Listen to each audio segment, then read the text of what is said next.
My name is Hezekiah Tucker, and I am from Norfolk, Virginia. And I'm a first year music education major, and I'm also a first gen African American college student. And these identities shape how I understand music, education, and my role as a future teacher.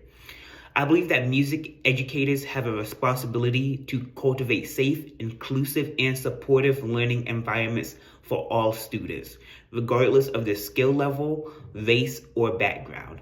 Music classrooms should be spaces where students feel encouraged to express themselves, take risks, and grow both musically and personally.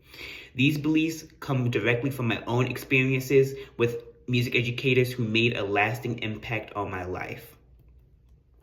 One of those educators was my middle school orchestra teacher, Miss Scott. She was an African American violinist who created a classroom environment that was welcoming and engaging for everyone. She made an effort to listen to our ideas and allowed us to have a voice in the music we played, which made learning feel meaningful and exciting. Through her guidance, I was introduced to several life-changing opportunities, such as joining Bay Youth Orchestra, going on a New York trip, auditioning for a chance to perform in Carnegie Hall my 8th grade year, and participating in a group called Silver Strong Strings, where we performed throughout the Hampton Roads area, playing for our community. Another influential teacher was my high school orchestra director, Mr. Feather. He was extremely passionate about music and shared that passion with all of his students. He pushed me to grow as a musician by giving me opportunities such as becoming a leading member of our chamber orchestra and encouraging me to audition for competitive ensembles like Senior Regional Orchestra.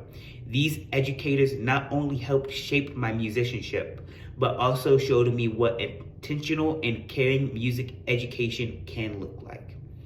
Culturally, I come from a musical inclined Black church family where music has always been a central part of our lives.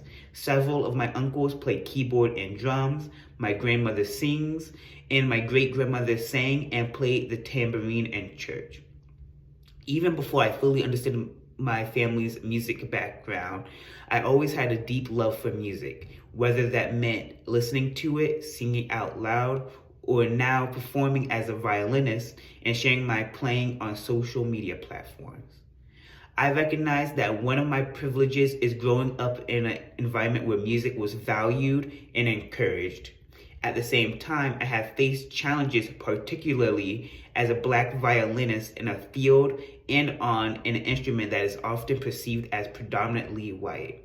Not seeing many musicians or educators who look like me has been difficult at times, but has also strengthened my desire to continue pursuing music and to be part of creating change within the field. As a future music educator, my goal is to create a classroom environment where students feel safe, valued, and heard. I want to listen to my students' voices, including their suggestions for the music they want to play so they feel a sense of ownership over their learning. I also want to intentionally highlight composers from diverse backgrounds, especially in classical music. I want my students to be just as familiar with composers like Joseph Bellone, William Grant Still, and Florence Price as they are with Beethoven and Mozart.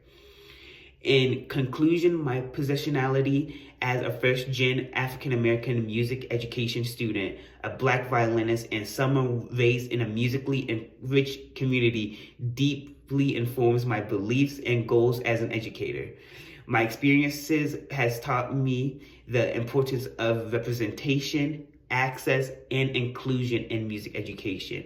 As I move forward in this field, I hope to use my position to create spaces where all students feel seen, supported, and empowered through music.